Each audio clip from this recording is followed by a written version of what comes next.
San, Zendagi, Azadi. Women, life, freedom. The Norwegian Nobel Committee has decided to award the Nobel Peace Prize for 2023 to Narges Mohammadi for her fight against the oppression of women in Iran and her fight to promote human rights and freedom for all. Her brave struggle has come with tremendous personal cost. Altogether, the regime has arrested her 13 times, convicted her 5 times, and sentenced her to a total of 31 years in prison and 154 lashes. Ms. Mohammadi is still in prison as I speak. In September 2022, a young Kurdish woman, Masha Gina Amini, was killed in the custody of the Iranian morality police. Her killing triggered the largest political demonstrations against Iran's theocratic regime since it came to power in 1979. Under the slogan, "Woman, Life, Freedom," hundreds of thousands of Iranians took part in peaceful protests against the authorities' brutality and oppression of women. The regime cracked hard down on the protests. More than 500 demonstrators were killed. Thousands were injured, including many who were blinded by rubber bullets fired by the police. At least 20,000 people were arrested and held in custody. The motto adopted by the demonstrators, "Woman, Life, Freedom," suitably expresses the dedication and work of Narges Mohammadi. Woman, she fights for women against systematic discrimination and oppression. Life, she supports women's struggle for the right to live full and dignified lives. This struggle across Iran has been met with persecution, imprisonment, torture, and even death. Freedom. She fights for freedom of expression and the right to independence, and against rules requiring women to remain out of sight and cover up their bodies. The freedom demands expressed by demonstrators apply not only to women, but to the entire population. In the 1990s, as a young physics student, Narges Mohammadi was already distinguishing herself as an advocate for equality and women's rights. After concluding her studies, she worked as an engineer as well as a columnist in various reform-minded newspapers. In 2003, she became involved with the Defense of Human Rights Center in Tehran, an organization founded by the Nobel Peace Prize laureate Shirin Ebadi.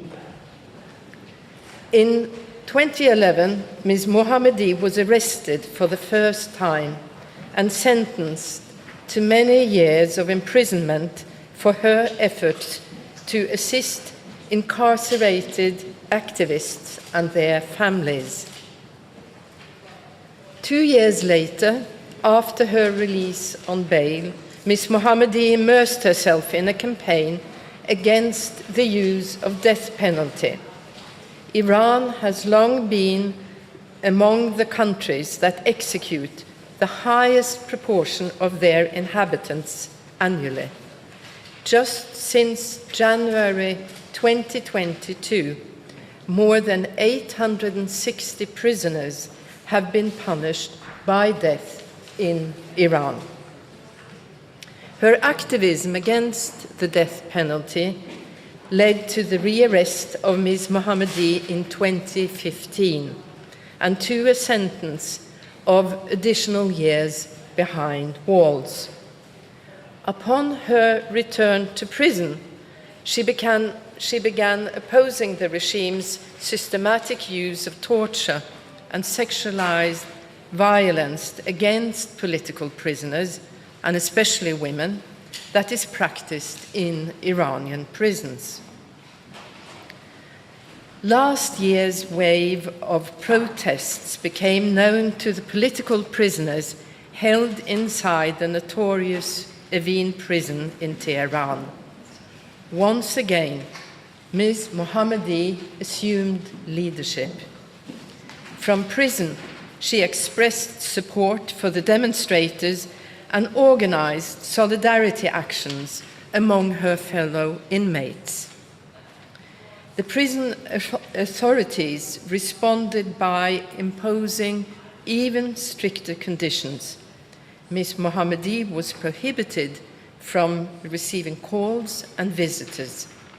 She nevertheless managed to smuggle out an article which the New York Times published on the one-year anniversary of Mahsa Jina Amini's killing.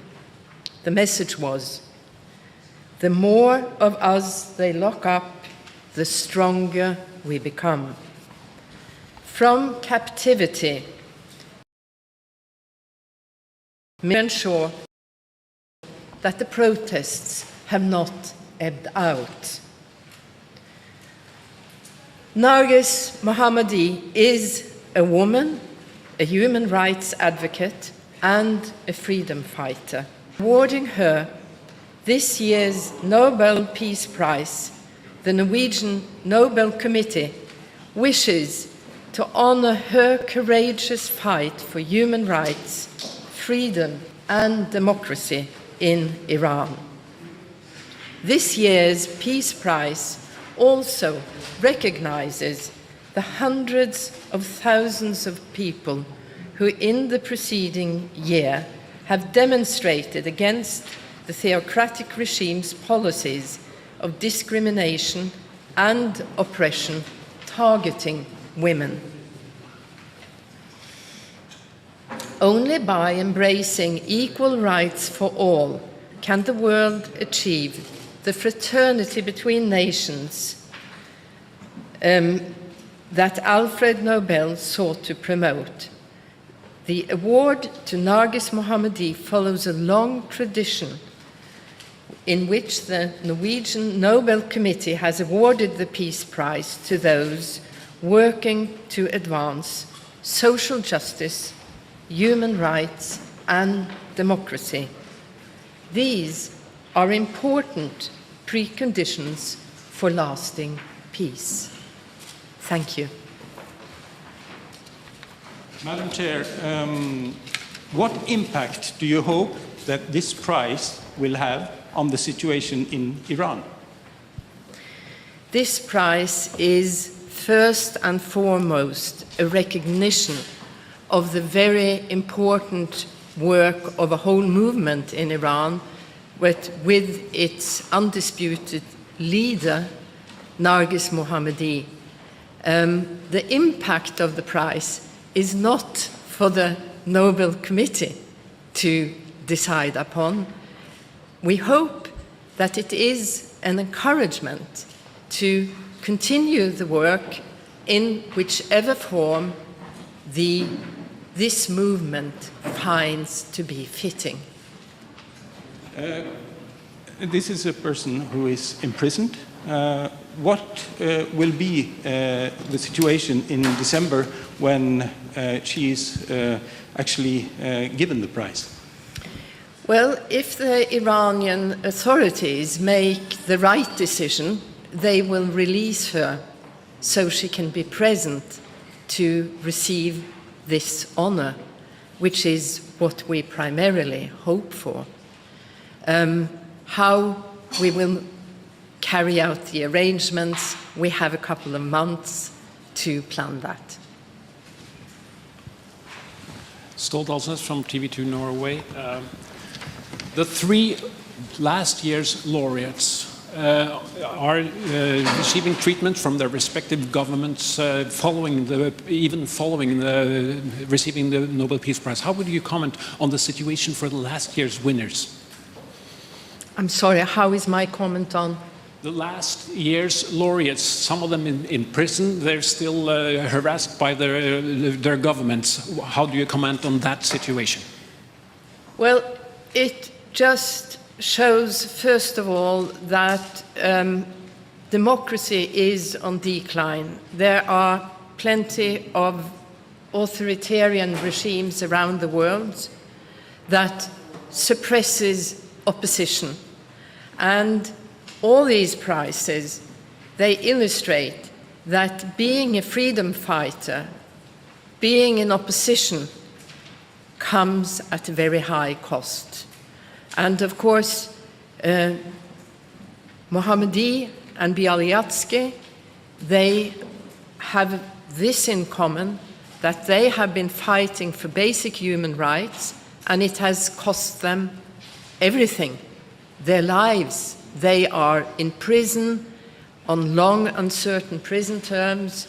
They are isolated from family, friends, the rest of the world, and the cost for them individually, I think we can hardly imagine. And what is the signal from the Nobel Committee to the Iranian government? Well, the signal is listen to your own people.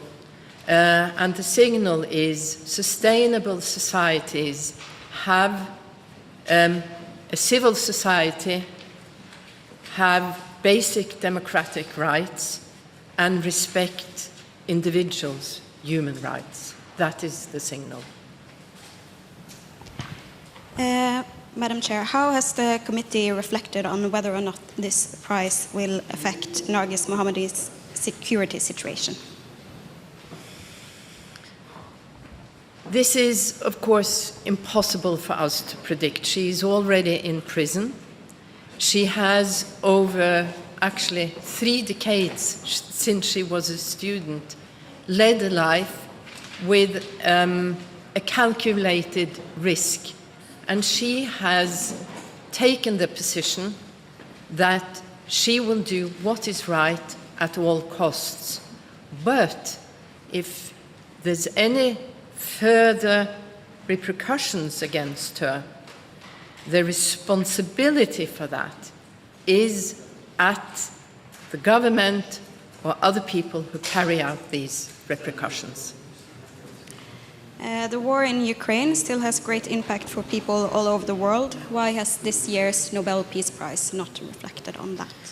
Well, we never comment on the prizes that we do not give, as you implicated in your question to have a comment on why we had not looked in a different direction. This year, we have found it paramount to, first of all, honor this very particular movement in Iran. That is a unique situation. Many have described what has happened during the last year as a revolution. Perhaps that remains to be seen.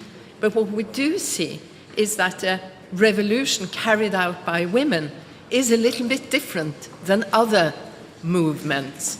That is significant, but also it is a global problem to honor the half of the population that is women in several countries around the world.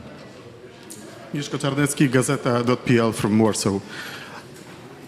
This year, laureate and prize seems to have much more universal context because women's rights are in danger worldwide.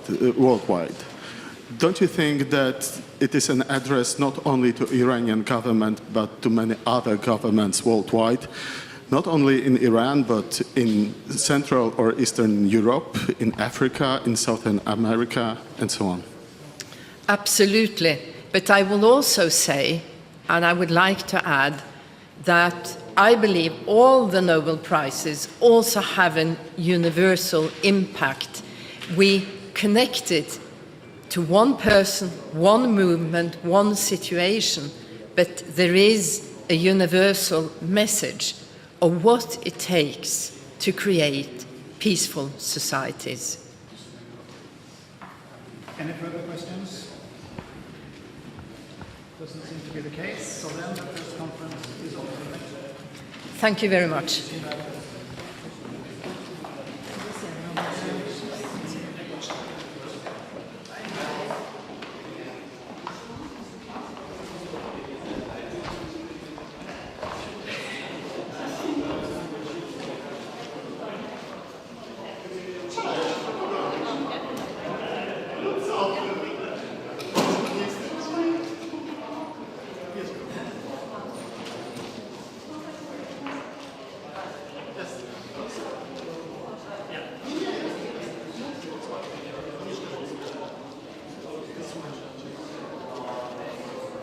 Thank you.